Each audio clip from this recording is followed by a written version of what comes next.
টানা দ্বিতীয়বারের মতো ব্যর্থ হল ধনকুবের ইলন মাস্কের মঙ্গল গ্রহ জয়ের স্বপ্ন। বৃহস্পতিবার টেক্সাস থেকে উড্ডয়নের কয়েক মিনিটের মধ্যেই বিস্ফোরিত হল ইলন মাস্কের মহাকাশ গবেষণা প্রতিষ্ঠান স্পেস এক্সের আরও একটি রকেট। দেখে মনে হবে যেন মধ্য আকাশে হঠাৎ আলোর ঝলকানি। আগুনের ফুলকি মনে হলো এটা কোনো আতশবাজি নয়, মহাকাশে রকেট ভেঙে পড়ায় বাহামার আকাশে অবতারণা ঘটে এ নাটকীয় দৃশ্যের, যা ক্যামেরাবন্দি করেন এলাকার বাসিন্দারা। মুহূর্তে ভিডিওগুলো ছড়িয়ে পড়ে সামাজিক যোগাযোগ মাধ্যমে। প্রথমে সবকিছু স্বাভাবিক দেখাচ্ছিল, এরপর এটি দিগন্তের প্রায় ২০ ডিগ্রি উপরে উঠে যায় এবং ক্রমেই তা বিশাল আগুনের গোলায় পরিণত হয়।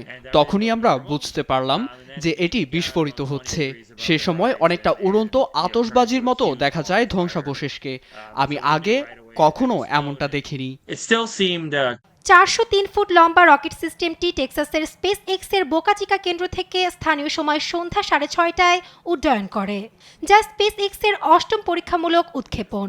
মহাকাশযানটি ১ ঘন্টার উড্ডয়নের পর ভারত মহাসাগরের উপর দিয়ে পৃথিবীর কক্ষপথে পুনরায় প্রবেশ করার কথা ছিল। এ সময় প্রায় ১৫০ কিলোমিটার উচ্চতায় পৌঁছে গেলে বিস্ফোরিত হয় রকেটটি।